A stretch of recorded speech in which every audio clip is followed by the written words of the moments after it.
গ্রামের পাশে ছোট্ট একটা জঙ্গল ছিল, আর সেই জঙ্গলে বাস করত এক পাজি শিয়াল। শিয়াল সারা দিন জঙ্গলে লুকিয়ে থাকতো, আর রাত হলেই গ্রামের দিকে ছুটে চলতো তার খাবারের খোঁজে।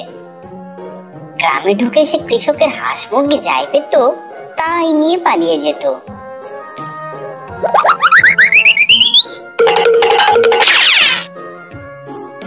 বাহ, আজ খুব ভালো একটা খাবার পেলাম।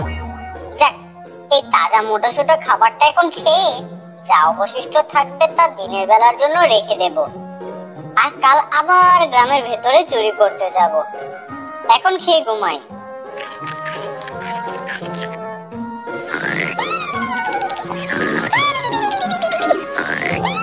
শিয়ালের বাসার পাশেই একটা গাছের কুঠুরে বসবাস করত একটা ইঁদুর।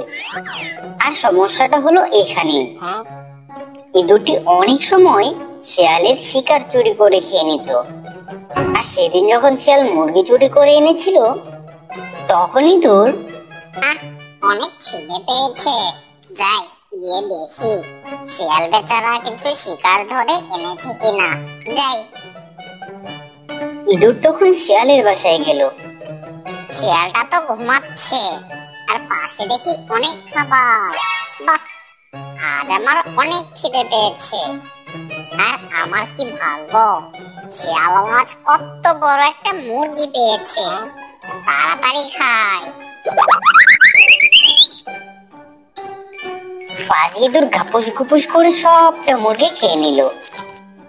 মুরগিটা খেয়ে কি মজাই না লাগলো। অনেকদিন পর এমন খাবার পেলাম। যাই, এবার গিয়ে ঘুমিয়ে পড়ি। ইঁদুর সেখান থেকে চলে গেল।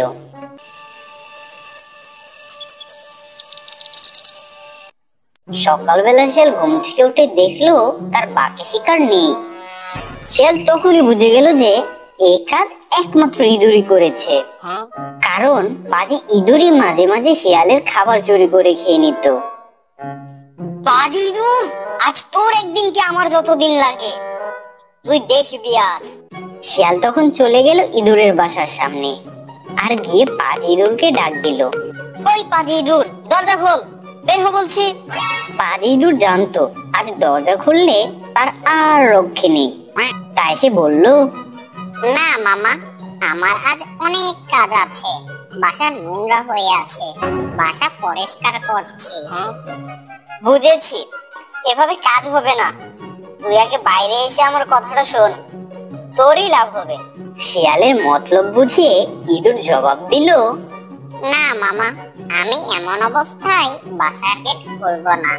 তুমি যা বলার বাইরে থেকেই বলো, না হলে চলে যাও। এই কথা বলে ইঁদুর চলে গেল।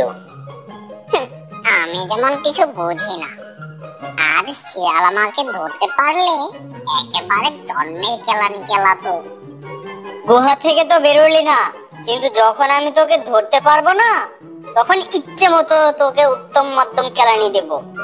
একদিন ইঁদুর গেল নদীর তীরে পানি পান করতে। ইঁদুর তৃষ্ণা মিটিয়ে পানি পান করলো, আর তারপর বাসার দিকে রওনা দিল।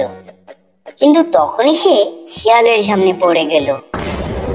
শিয়ালকে দেখে ইঁদুর ভয় পেয়ে মনে মনে বলল, আজ হয়তো আর বাঁচবো না। আমি যদি কোনো গাছে উঠে যাই তাহলে হয়তো বাঁচতে পারবো। ইঁদুর জোরে একটা দৌড় দিল, আর এক দৌড়ে সে গাছের মুখ ডালে উঠে বসলো। শিয়াল গাছে উঠতে পারে না, আর তাই শিয়াল ইঁদুরকে কিছুই করতে পারলো না। অন্যদিকে শিয়ালের অত্যাচারে গ্রামবাসীরা অতিষ্ঠ হয়ে গেল। তাই গ্রামবাসীরা মিলে সিদ্ধান্ত নিল, এবার তারা শিয়ালকে একটা উপযুক্ত শাস্তি দেবে। যেমন ভাবনা তেমন কাজ। গ্রামের লোকেরা জঙ্গলে একটা জাল পেতে রাখলো। গাছপালায় ভরপুর ছিল পুরো জঙ্গল। জঙ্গলের ভিতর দিয়ে শিয়াল হেঁটে যাচ্ছিল, কিন্তু হাঁটতে হাঁটতে হঠাৎ করে সে সেই ফাঁদে পড়ে গেল। আরে কি হচ্ছে? আমি তো কোনো ফাঁদে আটকে গেছি, কিন্তু জঙ্গলে জাল কোথা থেকে আসলো? না, জঙ্গলে এরকম ফাঁদ আসতে পারে না। আর এই জাল কেই বা পাতবে? আমি যেতে পারছি না, বাঁচাও বাঁচাও, আরে কেউ তো আমাকে বাঁচাও, দয়া করে আমাকে রক্ষা করো। এমন সময় ইঁদুর যাচ্ছিল গ্রামের দিকে খাবার আনতে, আর তখন সে শিয়ালকে ফাঁদে আটকে থাকতে দেখলো, আর চমকে গেল। ইঁদুর কিছু চিন্তা করে বলল, আরে ব্যাপারটা কি? ওইখানে তো শিয়াল বেটাকে দেখা যাচ্ছে, কিন্তু কিন্তু সে ওই জালের ভিতরে কি করছে? ও, তো এই ব্যাপার। শিয়াল আমাকে ধরার জন্য এই কাণ্ড করেছে। আমি তাকে আটক দেখে তার কাছে যাই, আর সে এসে আমাকে ধরে ফেলল। আমি তোমার ফাঁদে পড়ছি না। এমন সময় শিয়াল ইঁদুরকে দেখতে পেল আর ইঁদুরকে ডেকে বলল, ইঁদুর ভাই, দয়া করে আমাকে বাঁচাও। আমি জালে আটকে গেছি। গ্রামে গিয়ে আমি কৃষকদের বাড়ি থেকে হাঁস মুরগি চুরি করে নিয়ে আসি। আমার সাতশালা বুদ্ধি থাকার কারণে আমি গ্রামে কোনো সময় ধরায় পড়ি না, কিন্তু জঙ্গলে কেউ ফাঁদ পাতবে তা আমি চিন্তাও করতে পারিনি।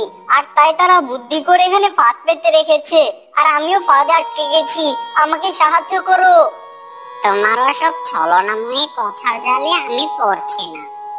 আমি গেলাম। বিশ্বাস করো, এটা সত্যিকারের জাল। তুমি আমাকে না বাঁচালে কিছুক্ষণ পর গ্রামের লোকেরা এসে আমাকে মেরে ফেলবে। দয়া করো ভাই।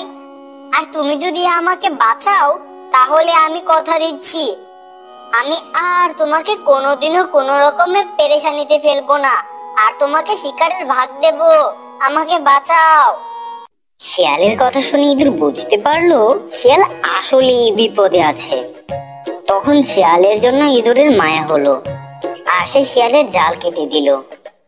তখন শিয়াল মুক্ত হয়ে গেল, আর মুক্ত হয়ে সে ইঁদুরকে ধন্যবাদ জানালো। তারপর থেকে তারা দুজন বন্ধু হয়ে গেল।